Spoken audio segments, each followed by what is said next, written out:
Hey, what's up everyone? Welcome to my channel. In today's video, I want to share about business process bottleneck occur when the desire for a product exceeds the production rate. By the end of this video, you will have the knowledge to understand causes to bottleneck in the business process, identifications of bottlenecks in business processes, purpose of paying overtime to workers to eliminate extra inventory. Okay, let's begin.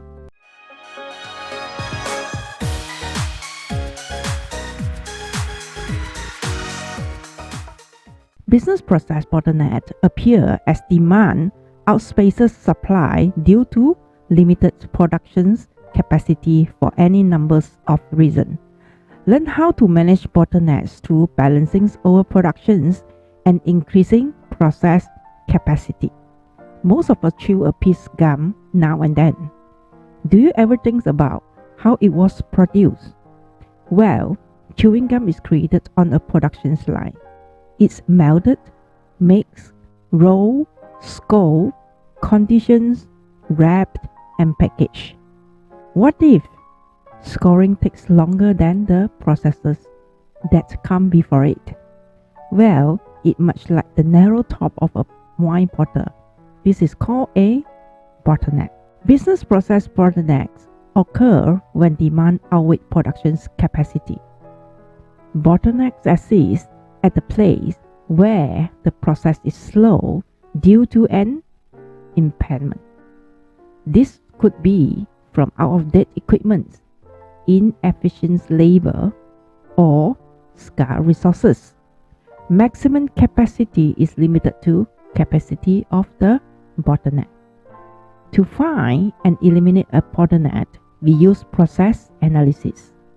Process analysis looks like the entire business process. Most often, this analysis begins with an identification of all the business process steps. Then, a flow chart is developed to show this step. Once we have the step, we can determine the capacity of each step. Then, when we find the step with the lowest capacity in the process, we have located the bottleneck. Reducing or even eliminating bottleneck is important to increasing profitability.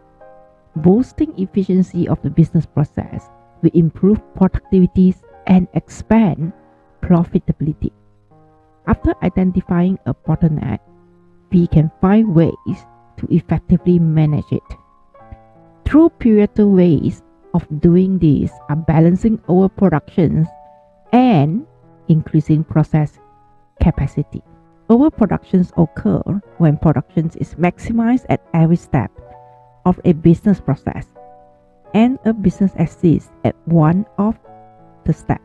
Inventory accumulates and sits because this part of the process takes much longer to complete than the step that come before it.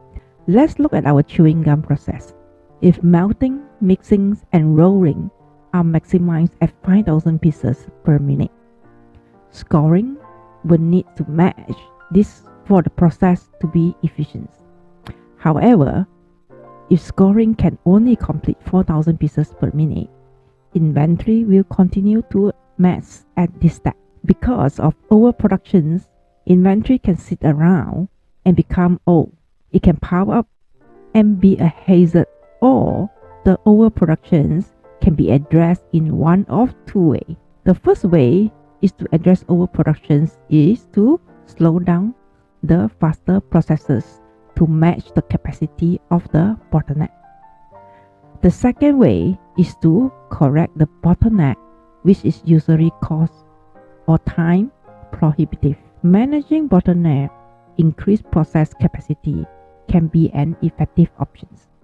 This means we are looking for ways to force more productions through the bottleneck. It is not as simple as always playing catch-up reducing ways. Let's look at some options. The first option is eliminating inventory during process downtime.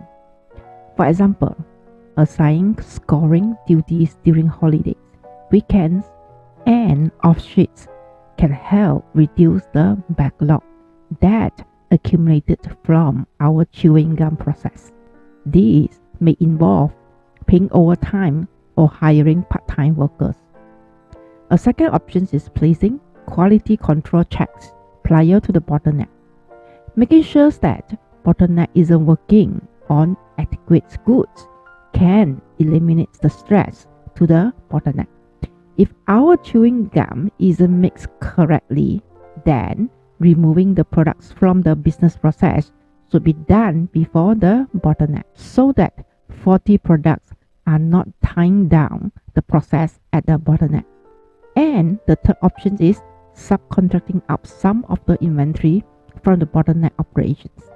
If the bottleneck of our chewing gum process was in packaging, it might be wise to contract out some of this process to reduce the problem with our bottleneck. So what is the lesson summary for today? When demand exceeds process capability, a business process bottleneck is where demand outweighs product capacity. Process analysis can be used to identify where bottlenecks exist. Once they are identified, the bottlenecks can be addressed in a number of ways. One option is balancing overproductions, which occur when the production is maximized at every step of a business process and a bottleneck exists at one of the steps. A bottleneck can be corrected, which isn't always practical, or overproductions can be eliminated. This is where the rest of the productions can be reduced to match the bottleneck. Another option is increased process capacity, which can be done by finding ways to eliminate inventory from the bottleneck. We can do this by producing during downtime, strategically placing quality control checks, and using a subcontractors to handle some of the excess inventory. That's the end of my sharing in today's video. I hope you guys enjoy it and found it informative. Once again, my name is Vivienne and I see you in my next video.